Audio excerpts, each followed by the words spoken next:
सकाळ ताईंनो. तर बघा सकाळी सकाळी कसा कोंबडा आरवण्याचा आवाज येतो. खूप सारे पक्ष्यांची इथं किलबिल ऐकू येते. हॅलो नमस्कार, मी सुप्रिया. नवीन एका व्लॉगमध्ये आपलं मनापासून स्वागत करते. तुम्हाला आजचा दिवस सुखाचा, आनंदी आणि आरोग्यदायी जाओ. तुम्ही जी काही स्वप्न पाहिली असतील ती सगळी स्वप्न तुमची पूर्ण होत. त्याचबरोबर शुभ सकाळ सर्वांना. सकाळची वेळ आहे आणि आजची तारीख आहे 1 जानेवारी. तर इंग्रजी नवीन वर्षाच्या तुम्हाला खूप साऱ्या शुभेच्छा. तुम्ही जी काही स्वप्न पाहिलेली आहेत ना ती सगळी स्वप्न ना या वर्षामध्ये पूर्ण होत. तर ज्या काही वाईट गोष्टी तुमच्याबरोबर मागच्या वर्षीमध्ये घडलेल्या आहेत त्या सगळ्या विसरून जायच्या. फक्त जे काही चांगलं आपल्याबरोबर घडलेलं आहे तेवढं लक्षात ठेवायचं आणि पुढे चालत राहायचं. तर बघा आता दिवसाची सुरुवात झालेली आहे आणि तुम्हाला माहिती आहे की सकाळी सकाळी माझं अन्नपूर्णेचं पूजन, देवपूजा, तुळशीला पाणी घालणं, ह्या सगळे जे माझं डेली रुटीन आहे ते मी बरेच दिवस झालं तुमच्याबरोबर शेअर करते. तर सुरुवात मात्र आपली सकाळपासूनच होत असते. खरं तर माझी तर सुरुवात ना दिवसाची सकाळी 4 वाजल्यापासून होते. तर कधी उशीर होतो मला, 5 वाजेपर्यंत मी उठते. जास्त उशीर होत नाही, 5-5:30 वाजेपर्यंत मी नक्कीच उठते. तर रोज तर मी 4 वाजता उठण्याचा प्रयत्न करत असते. तर आपल्याला ना भरपूर साऱ्या कमेंट आलेल्या आहेत. तर प्रत्येकाच्या कमेंट तर मी लक्षात ठेवतच असते बघा. त्यातल्या त्यात एका ताईंची कमेंट आहे की ताई तुमचं डाएट प्लॅन सांगा, तुम्ही व्यायाम कसा करता, एक्सरसाइज कुठली करता ते सगळं सांगा. तर ताईंनो खरं सांगू का, मी कुठलंच डाएट असं फॉलो करत नाही. मी काय करते, सकाळी माझं जे रुटीन आहे ते तर मी तुमच्याबरोबर शेअर केलेलं आहे. पण मी जेवते कधी, सकाळी 10 वाजता आमचा जो स्वयंपाक आहे ना तो सगळा स्वयंपाक झालेला असतो. मी नाश्ता करत नाही, सकाळी फक्त चहा बिस्किट खाते, ते पण अगदी सकाळी सकाळी. मला वाटते 7-7:15च्या दरम्यान मी चहा बिस्किट खाते. तेव्हा माझी देवपूजा झालेली असते. देवपूजा झाल्याशिवाय मात्र मी काही खात नाही. देवपूजा झाली की मस्त गरम गरम चहा घ्यायचा, बिस्किट खायचा आणि पुढच्या कामाला लागायचं. मग त्यानंतर डबे वगैरे मुलांचे सगळे झाले, संपूर्ण स्वयंपाक झाला की तुमचे दादा जे आहेत ते पण बाहेर पडतात कामासाठी. तर मग त्यांच्याबरोबरच मी जेवून घेत असते. कारण मग मुलं शाळेत गेली, मग दादा गेले की मग मला एकटीला जेवायला आवडत नाही. म्हणूनच मी दादांबरोबर सकाळी सकाळी 10 वाजता जेवून घेत असते. मग ती त्यांच्या कामाला जातात, मुलं शाळेत असतात आणि मी माझ्या कामामध्ये गुंतलेले असते. यूट्यूबचं जे काही काम आहे, एडिटिंगचं किंवा इतर काही कामं, शूटिंग वगैरे, तर या सगळ्या 10 ते 4 ह्या टायमिंगमध्ये ना ह्या सगळ्या गोष्टी होत असतात. त्याचबरोबर एक्स्ट्राची जी काही घरातली कामं आहेत थोडकी, तर जसं की मला आता मशीन काम असतं, शिवणकाम असतं, तर शिवणकाम मी करत बसलेले असते किंवा इतर काही बागेत पण थोडीफार कामं निघतात. तर हे सगळे मी कामं करत असते. तर थोडक्यात माझं असं रुटीन आहे. आणि डाएटमध्ये ना मी सगळ्या गोष्टी, म्हणजे डाएट असं कुठलं मी फॉलोच करत नाही, सगळ्या गोष्टी खाते. बेकरी प्रोडक्ट जे आहेत ते तर मी हमखास खाते, केक वगैरे सगळं. असं मी काही पाळत बसत नाही की हे नको ते नको. आणि माझं म्हणजे एक म्हणणं आहे, म्हणजे मी घरामध्ये ना सगळ्यांना एक शिस्त लावलेली की जे ताटामध्ये येईल ना ते खाल्लंच पाहिजे आणि जे ताटामध्ये वाढेल त्या अन्नाला कधीच नावं ठेवायची नाहीत की ते हे असं झालंय आणि ते तसं झालंय आणि त्याची चवच अशी लागते. अजिबात नाही. मीठ कमी असेल, मीठ घ्यायचं आणि गपचूप खायचं, जेवण करायचं. आणि जेवण झाल्यानंतर जर तुम्ही म्हणालात की हां ही भाजी जरा आज अशी झालेली आहे तर ते चालेल. पण जर तुम्ही ताटावर बसलेला आहात तर त्या ताटाला, त्या अन्नाला जर आपण नावं ठेवून जर आपण आपलं पोट भरत असू तर अजिबातच म्हणजे त्या गोष्टी चांगल्या नाहीत. कारण तुम्हाला माहिती आहे अन्नधान्य पिकवण्यासाठी किती कष्ट लागतं किंवा ते शिजवण्यासाठी किती कष्ट लागतं. तर अन्नालाच नाही की कधीच असं कुठल्या माणसालाही कुणी नावं ठेवू नयेत, कुठल्याच गोष्टीला नावं ठेवू नयेत. खरं तर आहे ना आपल्या बघण्याचा जो दृष्टिकोन आहे ना, प्रत्येक वस्तूबाबत असू द्या किंवा व्यक्तीबाबत असू द्या, चांगला असला पाहिजे. तर आपल्याला सगळं चांगलंच दिसतं त्यामध्ये. तर माझा एक स्वभाव आहे, मला कुणी काही दिलं ना मी ते गपचूप खात असते. अजिबात ते चांगलं आहे की वाईट आहे, कुठल्या हॉटेलमध्ये गेले ना तरी मी कधी म्हणणार नाही की ह्या हॉटेलमध्ये जेवण चांगलं मिळत नाही. तर आज 1 तारीख आहे आणि 1 तारखेचा सूर्योदय मी तुमच्याबरोबर शेअर केला. तर वडाच्या झाडाच्या पाठीमागून ना मस्त असा सूर्य छान दिसतो. तर तुम्हाला सूर्यदेवांचं दर्शन घडवलं, सूर्यदेवांना पाणी घातलं आणि मग त्यानंतर तुमच्या दादांना आहे ना आज मी सवय लावलेली आहे, म्हणजे 1 तारखेपासून की उठायचं, फिरायला जायचं आणि फिरून आल्यानंतर आंघोळ करायची. सूर्यदेवांना पाणी घालायचं आणि मगच दिवसाची सुरुवात करायची. तर हे 2 बदल आहे ना मी या वर्षामध्ये त्यांच्यामध्ये घडवलेले आहेत. तर ते जिम वगैरे करतात, पण खरं सांगू का ताईंनो, जिम करणं, एक्सरसाइज करणं ह्या सगळ्या गोष्टी ना म्हणजे कसं असतं, त्याच्यामध्ये जर गॅप पडला ना तर आपल्या शरीरामध्ये बदल घडून येण्याची म्हणजे जास्त शक्यता असते. जिम जर बंद झाली तर आपलं वजन अचानक वाढू शकतं. तर ह्या सगळ्या गोष्टी असतात. त्यामुळे ना आपण विश्वास ठेवायचा चालण्यावर. चालणं हा सर्वोत्तम व्यायाम आहे. तर इकडं आमच्या दोघांची मस्ती चालू झाली. तर दादा मला म्हणत होते की ते केक आहे ना त्याचा कागदसुद्धा तू चाटून खातेस. म्हणजे मी काटकसर करते ना, तर मला ते टोमणा म्हणजे ते देत होते की हां खा, याचा केकचा कागद चाटून खा, हे सुद्धा वायाला घालवू नकोस. तर असं असतं. तर लवकर उठण्याचा अजून एक फायदा आहे ताईंनो, की थोडाफार जो काही क्वालिटी टाईम मिळतो ना आपल्या पार्टनरबरोबर शेअर करता येतो. किंवा तुमच्या घरामध्ये तुमची आवडती व्यक्ती हमखास तुमचा पार्टनरच असेल तर त्यांच्याबरोबर आपल्याला बसता येतं, थोडाफार वेळ घालवता येतो. आणि या वेळेमध्ये ना मुलंसुद्धा झोपलेली असतात, कोणीही नसतं. तर त्यामुळं ना काय करायचं, थोडासा वेळ काढून आपण गप्पा मारत बसायचे त्यांच्याबरोबर. दिवसभराचं जे काही घडलं किंवा काल काय घडलं अशा सगळ्या गोष्टी आपण एकमेकांबरोबर बोलू शकत असतो. चहा पाणी घेण्याआधी ना देवपूजा झालेली होती माझी. तर सकाळी सकाळी अशी छान गुलाबाची फुलं जर सगळ्या देवांना मिळालीत ना की माझा दिवस किती छान असा फ्रेश जातो. तर पहिल्या वर्षातली ही देवपूजा आहे, पहिला दिवस आहे ना इंग्रजी वर्षातला. तर सगळ्या देवांना ना फुलं वाहिलेली होती, छान धूप दीप दरवळत होता आणि नमस्कार केला आणि लगेच इकडं सातारला आलेले आहे. तर ताईंनो, सातारला बघा मी स्वागत या लेडीज वेअरमध्ये ना कपडे खरेदी करत असते. आणि मागच्या वर्षीसुद्धा मी 2-3 टॉप इथून घेतलेले होते, कुर्तीज.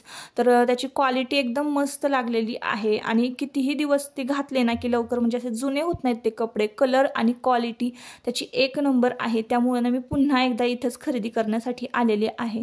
तर इकडं ना आवासा ब्रँडचे जे काही कुर्तीज ज्या आहेत ना तर त्याच्यावर ना 50% ऑफ आहेत. तर त्याच्यामुळं ना म्हटलं चला बघूयात आणि मी काय काय खरेदी केलेलं आहे तर ते पण मी तुमच्याबरोबर शेअर करते. तर बघा, कॉट सेटचं आता खूप ट्रेंडिंगमध्ये आहे कॉट सेट. आणि व्ही नेकचे किंवा कॉलरचे हे ज्या काही कुर्ती सेट ज्या आहेत ना तर ट्रेंडिंगमध्ये आहेत. तर ते आपण भरपूर मी बघितल्या, पण मला त्यातले काहीच आवडले नाही. तर मी काय नक्की खरेदी केलेलं आहे हे सुद्धा मी तुमच्याबरोबर शेअर करते. ब्लॉग कंटिन्यू करा. त्यानंतर आम्ही तिथून पुढे सिटी मार्केटला गेलो. ते सिटी मार्केटला साड्या, टॉप, कुर्तीज ज्या होत्या ते बघितल्या. तर तिथं 200 रुपयाला एक साडी असा सेल लागलेला होता. तर 500 रुपयात किती साड्या होत्या वाटतं, 5 का 1000 रुपयात 5 का 6 साड्या असं काहीतरी सेल तिथं ऑफर होती. ती ऑफर माझ्या लक्षात नाही राहिली. तर असो, आता घरी आलेली आहे ताईंनो आणि तुम्हाला मी दुकानाचा पत्ता बघा या पिशवीवर दिलेला आहे. आणि तुम्ही जर सातारकर असाल तर तुम्हाला हे दुकान 100% माहितीच असेल. साताऱ्यातनं जर कोणी आपले व्लॉग पाहत असतील तर नक्की या दुकानाला भेट द्या, कारण मला अनुभव आहे पर्सनली. मागच्या वेळेससुद्धा मी इथूनच 2-3 कुर्तीज घेतलेल्या होत्या. तर ही पहिली कुर्ती आहे ताईंनो. मी इकडे फिल्टर वगैरे काही लावलेलं नाही आहे. जो कलर तुम्हाला कुर्तीचा दिसतोय तोच कलर आहे. आणि इकडे बघा आवासा ब्रँडचं नाही, हे फॅशन ब्रँडची आहे. आणि 2 ज्या आहेत त्या घेतलेल्या आहे आवासा ब्रँडच्या घेतलेल्या आहेत. तर इथं बघा एकदम मस्त असं बारीक हे काम जे आहे म्हणजे एम्ब्रॉयडरी केलेली आहे आणि असे बटन्स आहेत, पूर्ण खालपर्यंत बटन आहेत. तर अशा पद्धतीची ही एक कुर्ती आहे. आतमध्ये स्लीव्ज आहे, स्लीव्ज लावू शकता, नाही लावलात तरीही चालेल. आणि ही आवासा ब्रँडची कुर्ती आहे. तर एक असं लिनन टाईप किंवा असं मिक्स असं याचं मटेरियल आहे. तर कलर क्वालिटी पण छान आहे, 1 नंबर आहे. तर खालचं जे कापड आहे, पिंक कलरची जी कुर्ती आहे तर त्याचं खूप जाड असं कापड आहे. तर ही कुर्ती जी आहे वरची आबोली कलरची तर त्यांनी मला 550 रुपयाला दिलेली आहे. खालची जी कुर्ती आहे ही तर ती मला 650 रुपयाला दिलेली आहे. आणि एक जे बघा घेतलेली आहे लॉंग कुर्ती, तर ही कट आहे आजूबाजूने. तुम्हाला मी घालूनसुद्धा दाखवेन पुढं आणि फोटोसुद्धा लावेन. तर स्वेटरचं कसं कापड असतं, वुलन म्हणतो आपण, वुलन टाईप असं हे याचं मटेरियल आहे. आणि प्रिंट पण खूप छान होती, कलर पण एकदम फ्रेश होता ना ताईंनो. पिवळा कलर मला खूप आवडतो, कारण पिवळा कलर आपण घातला ना की आपला चेहरा अगदी म्हणजे असा उठून दिसतो, एकदम, तर त्याच्यामुळं ना मला हे आवडतं. तर ही आवासा ब्रँडचीच कुर्ती आहे. तर ही मला 450 रुपयाला त्यांनी दिली. माझा तर विश्वासच बसत नव्हता 450 रुपयाला, कारण आपण ही कुर्ती ना जीन्सवर घालू शकतो. खूप छान दिसते जीन्सवर घातली की, ब्लॅक जीन्स, ब्लू जीन्सवर घातली ना तरी चालेल. तर बघा अशा पद्धतीनं मी तुम्हाला लगेच घालून सुद्धा दाखवली, फोटोसुद्धा बाजूला लावलेला होता. त्यानंतर ही एक कुर्ती आहे. तर मला स्लीव्जवाली कुर्ती एक हवीच होती म्हणून मी स्लीव्जवाली घेतली. याच्यावर सुद्धा एम्ब्रॉयडरी आहे आणि व्ही नेक आहे. व्ही नेकची सध्या फॅशनच म्हणजे चालू आहे. तर अशा पद्धतीनं बघा मी ही एक घेतलेली आहे आणि ही एक घेतलेली आहे. त्याचासुद्धा मी फोटो बाजूला दिलेला आहे. तर याच्यावर ना तुम्ही नेव्ही ब्ल्यू कलरची लेगिन्स घालू शकता. स्लीव्ज हवे असतील तर लावू शकता, नाही लावले तर मी तर लावतच नाही, जशी आहे तशीच कुर्ती ठेवते. आणि अशी नॉट दिलेली आहे तर फिटिंग करायची काही गरजच नाही. पण त्याचं फिनिशिंग आहे ना ताईंनो, एक नंबर होतं फिनिशिंग आणि कलर एकदम उठून दिसत होता. तर आधी तर मी घेतलेले आहेत ना त्या कुर्तीचे काही कलर वगैरे गेले नाहीत, त्याच्यामुळं मला माहिती आहे की ह्यासुद्धा कुर्तीचा कलर वगैरे अजिबात जाणार नाही. तर एक नंबर माझी शॉपिंग झालेली आहे नवीन वर्षाची ताईंनो. 3 कुर्तीज मी घेतलेल्या आहेत. 3 कुर्तीज मला 1650 रुपयामध्ये बसलेले आहेत. तर असो, आता संध्याकाळी घरी आल्यावर ना ताईंनो इतकी थकले होते ना मी, तर थोडंसं ना माझी झोप झाली, म्हणजे झोप लागली मला. आणि 1-1.5 तासात मी लगेच उठले, पण लगेच गार्डनमध्ये गेले आणि बघा एवढ्या शेंगा तोडून आणलेल्या आहेत, पावट्याच्या शेंगा. तर पावटा लावलेला आहे गार्डनमध्ये.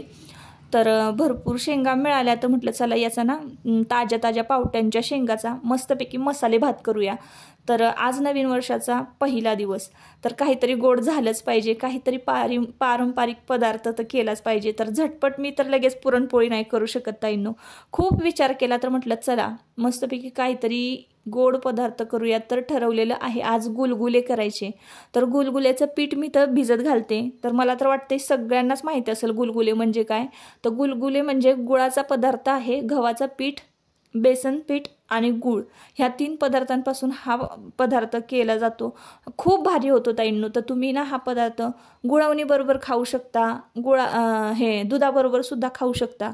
तर गूळ घेतलेला आहे, पेलाबरोबर गूळ छान खिसून घ्यायचा, नाहीतर मग बारीक बारीक कट केला तरीही चालेल गूळ, किंवा चेचून घेतलात तरीही चालेल. तुम्हाला ज्या पद्धतीनं सोपं वाटेल ती पद्धत तुम्ही इथं वापरू शकता. तर एक पेलाभर गूळ घेतला, पाण्यामध्ये विरघळवून घेतलेला आहे आणि त्यानंतर गाळून घेतलेला आहे. तर मी इथे सगळं तुम्हाला मी तरी सगळ्या वस्तू, सगळे इन्ग्रेडियंट्स जे आहेत ना ते अंदाजे घेतलेले आहेत. तर तुम्हाला मी प्रमाण व्यवस्थित सांगते. त्या प्रमाणात जर तुम्ही केलं ना तर एकदम एक नंबरच होणार आहे तुमचा जो हा पदार्थ आहे गुलगुले. तर केलेत तर समजा माझं बघून, तर चुकू नये तुमचा पदार्थ. तर ताईंनो बघा मी इथं पाणी दोन तर तांबे मी पाणी इथं पाण्याचा वापर केलेला असणार आहे आणि अंदाजे सांगते. त्यानंतर 1 चमचा मी बेसन पीठ घातलेलं आहे, तुम्ही बघितलं असाल. आणि हे 2 ते 3 चमचे मी इथं गव्हाचं पीठ घालणार आहे. आता तुम्ही जर कुठली एखादी वाटी घेतली ना तर 1 वाटी बेसन पीठ आणि 3 वाट्या, म्हणजे तीच वाटी 3 वाट्या गव्हाचं पीठ घ्यायचं आहे. 1 चमचाभर मीठ घालायचं आहे. मीठ तुमच्या चवीनुसार कमी जास्त तुम्ही करू शकता. आणि त्यानंतर आपल्याला त्यामध्ये हे पीठ जे आहे ना छान मिक्स करून घ्यायचं. त्याच्यामध्ये गुठळ्या अजिबात होऊ द्यायच्या नाही, छान फेटून घ्यायचं आहे आपल्याला. आणि छान अशी तार पडल ना इतकं आपल्याला ते घट्ट करायचं आहे. त्याची कन्सिस्टन्सी तेवढी घट्ट ठेवायची आहे. जास्त पातळही होतं कामा नये, थोडंसं घट्टसर तव्यावर पसरवता येईल असं करायचं आहे आपल्याला. डोश्याचं पीठ जे असतं ना ते पातळ असतं, तर हे पीठ आपल्याला घट्ट ठेवायचं आहे. तर पलीकडच्या गॅसवर ना मस्तपैकी गरमागरम पावट्याचा मसाले भात घातला आणि त्याच्यावर कोथिंबीर घालून झाकण ठेवून दिली.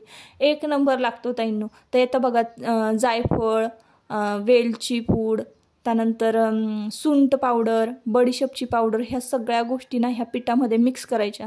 खाताना इतकं भारी लागतं ना ताईंनो. तर मी एक गुलगुलं बघा तयार पण करून ठेवलेलं आहे. तर झालं काय, माझ्याकडे जो दुसरा तवा होता ना त्या तव्याला ना चिटकून बसलेला आहे. गुळाचा पदार्थ असल्यामुळे तो चिटकून बसतो.